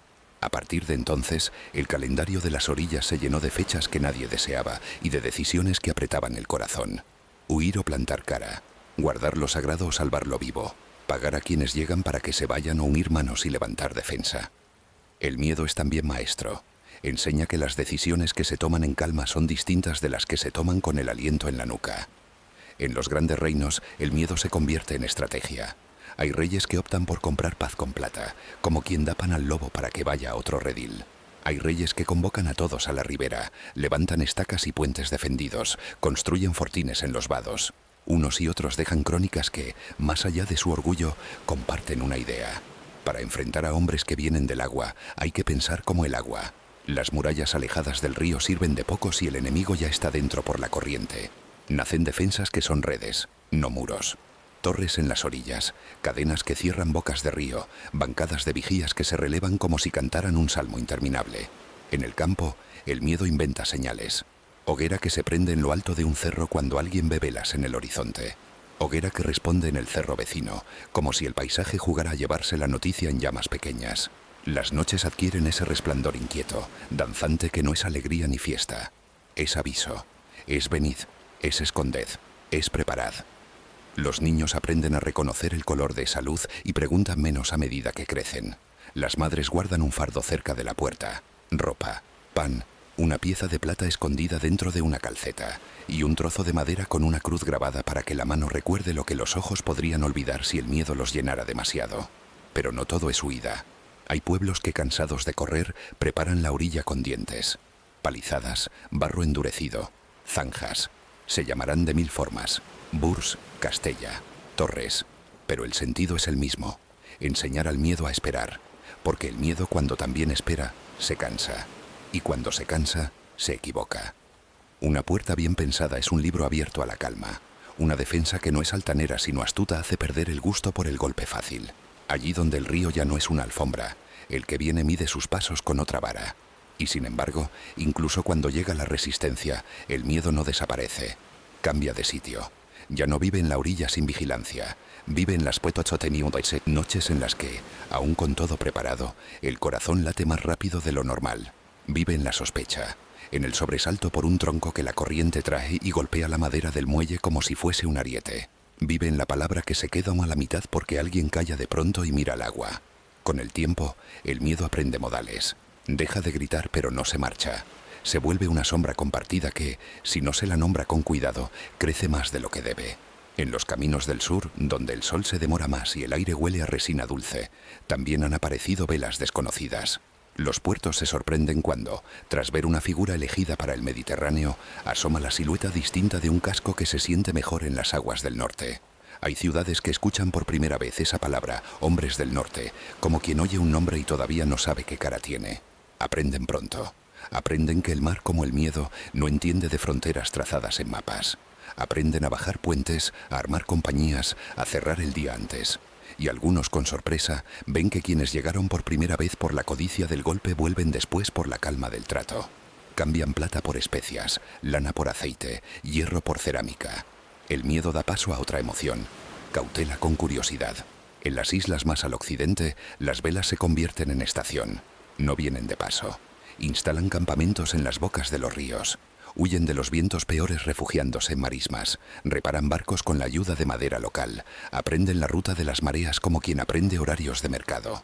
El miedo aquí se acostumbra, ya no corren cada vez, distinguen el golpe de la visita, la hostilidad de la negociación, saben que a veces vendrán por lo que duele, saben también que a veces se contentarán con lo que se ofrece con dignidad. La prudencia se vuelve ciencia de vida. En los cantos y las crónicas aparecen nombres de reyes, de jefes, de líderes que aprendieron el arte de negociar con la tormenta. Hay uno que organiza defensas con paciencia de agricultor, otro que decide enfrentar con hierro en el vado correcto, otro que tras pagar para ganar tiempo levanta sistemas de alerta que transforman aldeas dispersas en una red viva. El miedo, cuando se convierte en tarea, se vuelve soportable, se pone a trabajar y cuando trabaja pierde filo. Entre quienes llegan con las primeras luces hay jóvenes que no conocen otra vida. Para ellos la palabra temor tiene el sabor del pan, algo que acompaña, no que domina. Sus mayores en el barco susurran historias del primer monasterio en isla, del primer mercado tomado, del primer puente que parecía garganta estrecha de dragón y terminó siendo paso posible. Les enseñan a no confiarse, a que el río se puede aliar con el contrario, a que una vela que baja tarde es peor que una que no sube. Les enseñan que el miedo de los otros es herramienta, sí, pero que el propio miedo, si no se escucha, te tumba. La prudencia les ahorra tumbas anónimas. Cerca de un meandro ancho, un campesino recuerda el día en que su hijo vio por primera vez un casco redondo reflejado en el agua. El niño no lloró, solo apretó la mano del padre y le dijo en voz baja que el río traía visitantes. Corrieron lo justo, guardaron lo justo, se quedaron donde debían. La aldea no ardió porque quizá ese día quienes llegaron buscaban comida y no ofensa. Dejaron pescado a cambio de pan. Dejaron una palabra nueva que nadie supo repetir, pero que sonaba redonda y viva. Al despedirse el niño levantó la mano. Uno del barco, como si entendiera el gesto, hizo lo mismo. El miedo por un instante respiró distinto. Antes de seguir, déjame poner en tu oído un hilo pequeño de voz, sin romper el clima ni el sueño que te ronda. Si estas historias te acompañan y deseas volver a esta orilla cada semana, suscríbete ahora. Será como encender una hoguera en lo alto de la colina. Una señal suave para encontrarnos en la distancia, para que el próximo relato llegue a ti sin que tengas que buscarlo. Hazlo sin prisa. Cuando cierres los ojos otra vez, la vela ya estará preparada. El miedo también escribe nuevas leyes. En la asamblea, un consejo decide qué castigo merece quien abandona su puesto en la muralla. ¿Qué recompensa se dará a los vigías que avisen con tiempo? ¿Qué obligación tiene cada familia de aportar madera para reforzar el puente? Se debate con la serenidad posible. Los viejos recuerdan cuando el río era solo camino de peces. Los jóvenes, que han crecido con el rumor de velas extrañas, no conciben un mundo sin esa posibilidad. La ley reconoce que el mundo ha cambiado, y al reconocerlo enseña a vivirlo con dignidad. No faltan voces que, con el paso de los años, se preguntan si tanto miedo no habrá sido un maestro severo que vino a ordenar una casa desordenada. Gracias a él, dicen, aprendimos a unir aldeas, a levantar defensas, a repartir la carga de la vigilancia, a guardar mejor nuestros libros, a enseñar a los niños rutas seguras, a fortalecer puentes. El enemigo inesperado nos dio sin saberlo medida y oficio. Otros más dolidos no quieren filosofías. Tienen nombres que la historia no guardó, fogones que el fuego devoró, piedras negras de humo, palabras truncas. A ambas miradas les asiste razón. La de quien con el tiempo agradece lo aprendido y la de quien en la herida aún late. En los puertos los mercaderes hacen cuentas con una rapidez nueva. Ya no les basta calcular el viento, calculan humanidad. Preguntan si la ciudad de río arriba ha pagado este año, si la de río abajo ha reforzado sus cadenas, si los hombres del norte prefieren la plata en lingotes o en brazaletes, si del mar 12 han pasado al mar 12 y medio con la insolencia de quien se sabe dueño por un día. Donde otros ven pánico, el mercader ve información. Y en esa información algunos hallan su propia fortaleza, la previsión. El miedo, cuando se vuelve previsión, pierde filo por otro lado. Se ven de tanto en tanto escenas que nadie sabría explicar sin el contexto de estos años. Un barco largo amarrado junto a una nave local más chata. Hombres del norte comiendo pan con miel junto a hombres del sur que les ofrecen cuencos de barro con vino agrio. Un trueque de recuerdos. Una hebilla de bronce por un cuchillo pequeño, un nudo en cuerda por un canto de cuna medio tarareado. El miedo convive con la costumbre. No se anulan, se vigilan. Hay muros que no se derriban porque conviene que sigan en pie. Hay armas que se guardan porque hoy no hacen falta. Hay miradas que ya no piden traducirse. Se entienden por la necesidad, que es un idioma más viejo que cualquier lengua. En la memoria de Europa quedará impreso ese tiempo en que el río traía sorpresas cada primavera. Quedará grabada la figura de una vela cuadrada recortándose contra amaneceres pálidos, el brillo de un casco redondo asomando entre la neblina, el dibujo de un escudo colgado en la borda como un sol pequeño. Quedará también la invención de defensas nuevas, la idea de que un puente no es solo un paso sino una puerta, el descubrimiento de que la campana, además de llamar a oración, puede llamar a vigilia. Quedará, en fin, una sabiduría, que el miedo cuando se comparte y se trabaja se vuelve menos espeso. Y sin embargo, al cerrar los ojos, lo que sobreviene no es el golpe, sino el silencio que le sigue. Después de una incursión, la aldea vuelve a poner la mesa. La ciudad vuelve a abrir el mercado. El monasterio vuelve a encender lámparas. Los trabajos, que el miedo interrumpió, retoman su pulso como quien rehace una trenza soltada por un instante. Se recogen astillas, se apuntalan puertas, se cuentan ausencias, se agradecen presencias.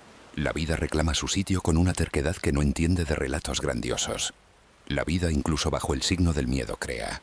Con el tiempo, algunos de esos hombres que ayer llegaban como tormenta decidirán quedarse como lluvia mansa. Levantarán casas, sembrarán en tierra ajena que poco a poco se vuelve suya.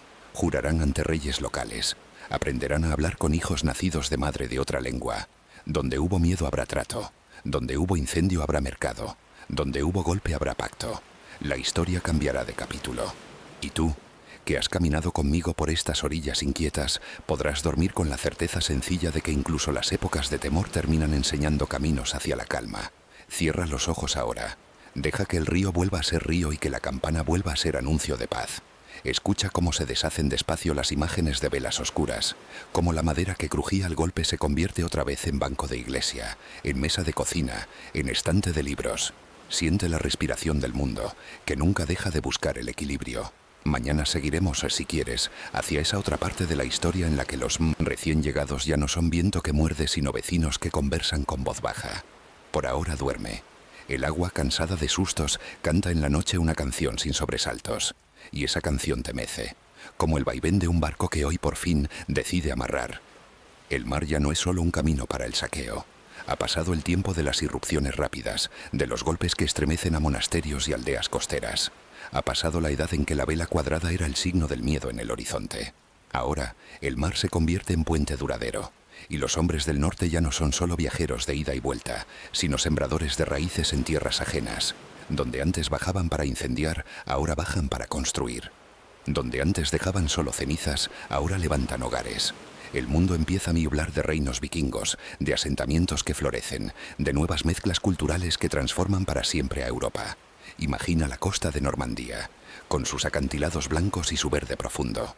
Allí, en un principio, las aldeas miraban con recelo el mar, porque de él venían velas que traían devastación. Pero el tiempo, con su paciencia de escultor, fue cambiando el miedo en negociación.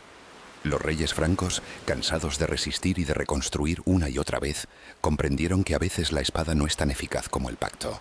Y así, un día, lo que comenzó como invasión terminó convertido en regalo. Se entregó tierra a los invasores y los invasores la convirtieron en reino. Normandía nació de ese acuerdo extraño, mezcla de conquista y diplomacia, y con ella el nombre de un pueblo se transformó en apellido de una tierra. Los vikingos no llegaron a Normandía como sombras. Llegaron como vecinos incómodos y luego como súbditos que guardaban cierta libertad en el corazón.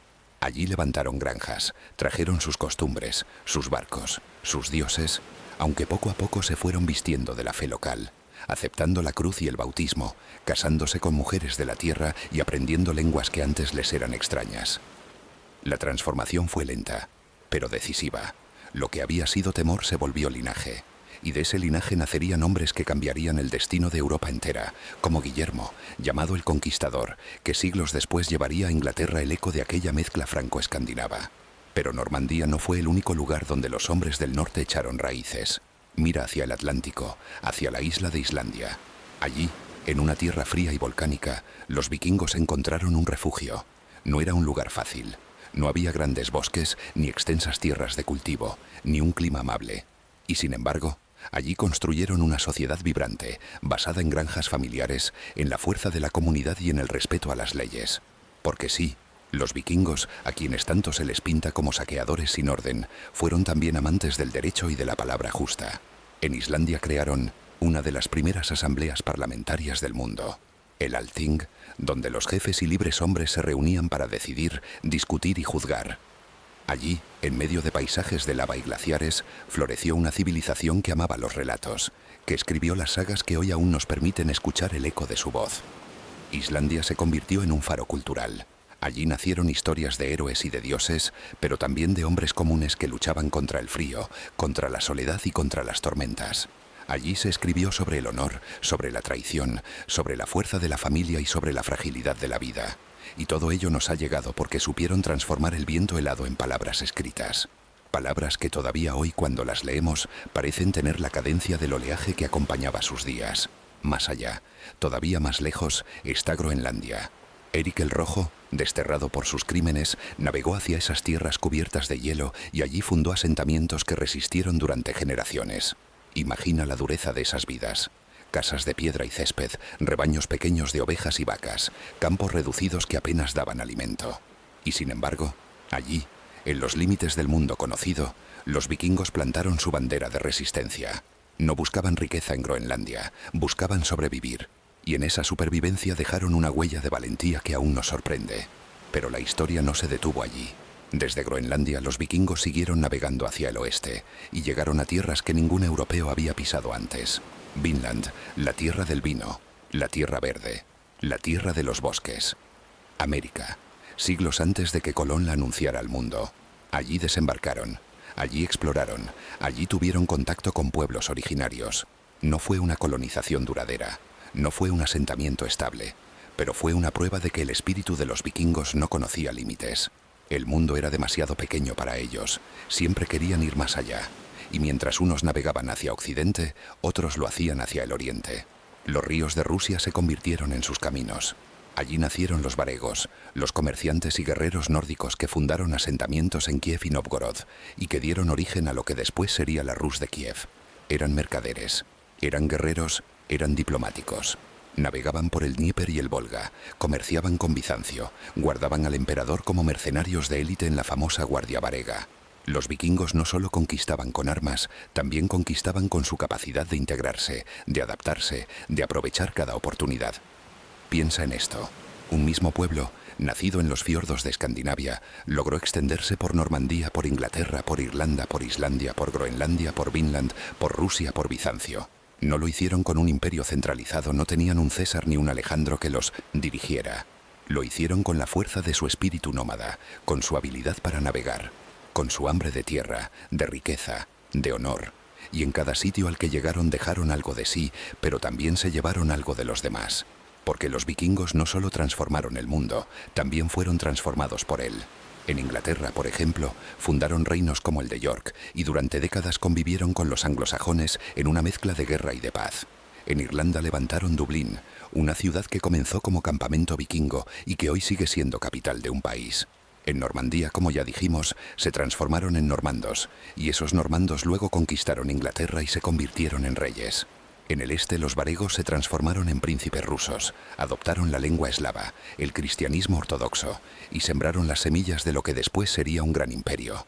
Lo fascinante es que en todos estos lugares los vikingos no permanecieron como extranjeros eternos. Supieron mezclarse, supieron adaptarse, supieron entender que la permanencia no se gana solo con la fuerza, sino también con la palabra, con el matrimonio, con el comercio, con la ley. Y esa habilidad fue su verdadero poder. En Islandia escribieron sagas, en Inglaterra dieron reyes, en Normandía crearon un ducado poderoso, en Rusia fundaron ciudades. Cada asentamiento era distinto, cada reino tenía su propia personalidad, pero en todos ellos se percibía el eco de los drakars y de las hogueras nórdicas. Ahora, haz una pausa y piensa en tu propia vida. ¿No es acaso también un viaje de asentamientos? Cada lugar en el que hemos estado, cada persona que hemos conocido, nos ha transformado. Hemos dejado parte de nosotros en otros y hemos tomado algo de ellos para siempre. Así vivieron los vikingos, viajando, asentándose, transformándose, hasta que su identidad se volvió múltiple. Y es en esa multiplicidad donde reside su verdadera fuerza. Si disfrutas de este viaje por sus reinos y asentamientos, déjame invitarte suavemente a ser parte de esta travesía. Suscríbete ahora. Y así cada semana podrás regresar conmigo a estas tierras, a estas historias que nos recuerdan que la vida no se mide solo en conquistas, sino en las huellas que dejamos en los lugares donde decidimos quedarnos. Hazlo sin prisa, como quien coloca una piedra más en el muro de una casa, y después continúa escuchando, dejando que el relato te acompañe mientras el sueño se acerca. Porque la historia de los reinos vikingos no es solo la de un pueblo que viajó lejos, es la de un pueblo que supo convertir el mundo en su hogar. Y al hacerlo, nos enseñaron que ningún lugar es ajeno si se tiene la voluntad de comprenderlo, de honrarlo, de habitarlo con dignidad. En cada ciudad que fundaron, en cada reino que levantaron, los vikingos dejaron un mensaje silencioso. No somos forasteros eternos, somos parte del mundo. Y el mundo, gracias a ellos, se volvió un poco más grande, un poco más complejo, un poco más humano. Cierra ahora los ojos. Imagina Dublín naciendo como campamento de madera.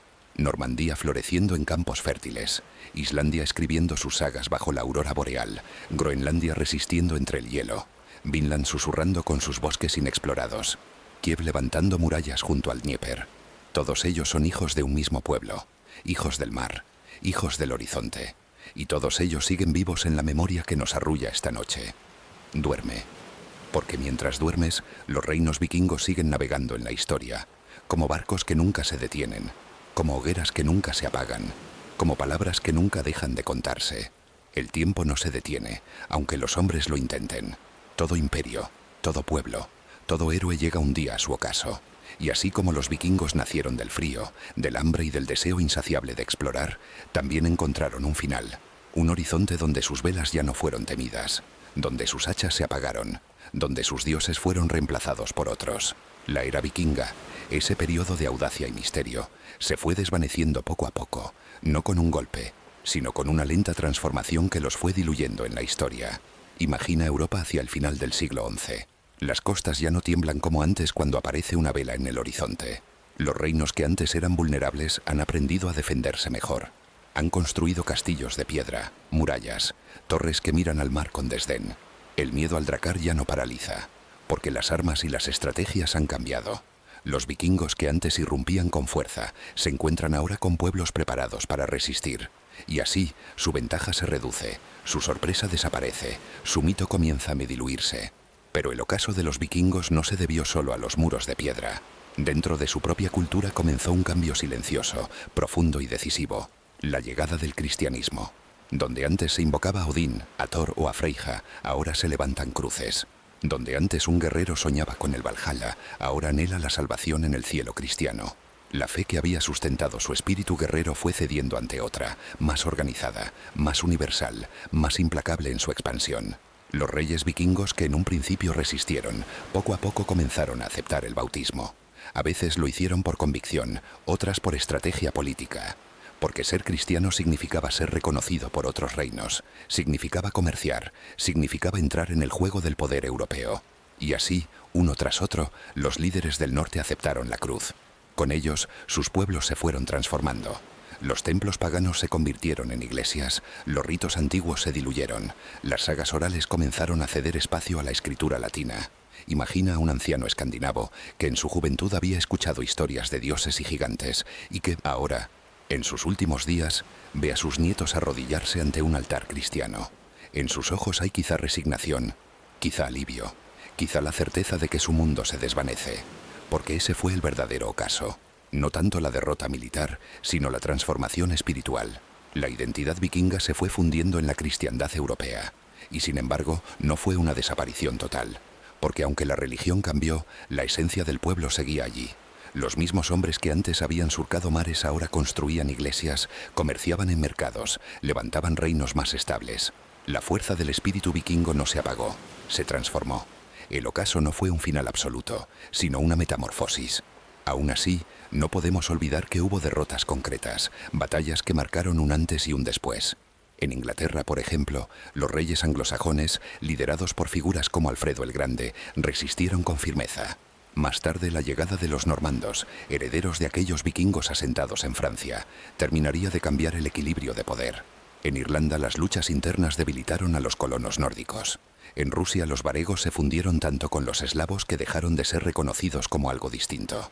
Y en Vinland, aquel intento audaz de colonizar América del Norte, los asentamientos se desvanecieron, incapaces de resistir la distancia, el aislamiento y los enfrentamientos con los pueblos nativos.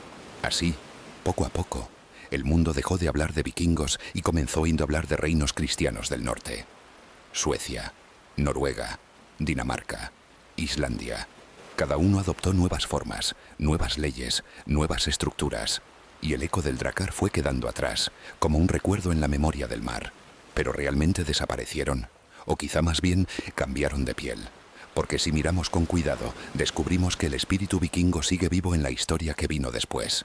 En los normandos que conquistaron Inglaterra, en los reyes que gobernaron Escandinavia, en las sagas que se escribieron en Islandia, en los genes que hoy corren por las venas de millones de europeos.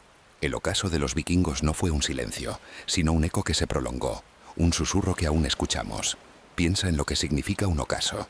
No es una desaparición inmediata, es una lenta caída del sol que pinta el cielo con colores de fuego antes de dejar paso a la noche. Así fue el final de los vikingos. Un atardecer largo, bello y melancólico, que dejó huellas de luz antes de desvanecerse. Y ahora, mientras escuchas estas palabras, quizá te preguntas, ¿qué podemos aprender de este final? ¿Qué nos enseña el ocaso de los vikingos sobre nuestra propia vida? Tal vez nos enseña que nada permanece intacto para siempre, que todo cambia, que incluso lo más feroz y temido un día se transforma en memoria. Pero también nos enseña que las huellas que dejamos pueden perdurar mucho más allá de nuestra forma original. Los vikingos ya no existen como pueblo, pero su espíritu sigue vivo en historias, en culturas, en lenguas, en símbolos. Del mismo modo, en nuestra vida cada acción, cada palabra, cada gesto deja una marca. Quizá no perduremos como pensamos, quizá no vivamos para siempre como héroes en un Valhalla, pero de algún modo dejamos algo en quienes nos rodean, algo que viaja más allá de nosotros. Ese es nuestro pequeño eco vikingo. Si este viaje te ha acompañado en la calma de la noche, si has sentido el rumor del mar y la fuerza de esta historia, déjame invitarte suavemente a que te unas a esta travesía. Suscríbete ahora, y juntos podremos seguir explorando otras eras, otros misterios, otros susurros de la historia. Será como subir a un barco que cada semana zarpa hacia un nuevo destino, hacia nuevas tierras de memoria. Hazlo con calma, sin interrupciones y luego continúa dejándote arrullar por esta voz que te guía en el descanso. Porque el ocaso de los vikingos no es solo el final de un pueblo, es también una lección para nosotros. Aceptar que todo cambia, pero que nada se pierde del todo. Cada historia deja una semilla, cada vida deja una chispa. Y esas semillas, esas chispas, pueden seguir iluminando mucho después de que la llama se haya apagado.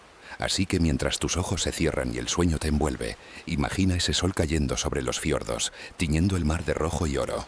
Imagina a los últimos drakars volviendo a puerto, a los últimos guerreros dejando sus armas para siempre, a los últimos skalds recitando sus poemas bajo un cielo estrellado. Y siente cómo el silencio del norte, ese silencio que fue cuna de un pueblo tan fascinante, se convierte ahora en tu propio silencio, en la calma que te acompaña hacia el descanso profundo. Duerme y sueña con vikingos que siguen navegando en la eternidad. Porque mientras alguien los recuerde, mientras alguien pronuncie sus nombres, nunca habrán desaparecido del todo.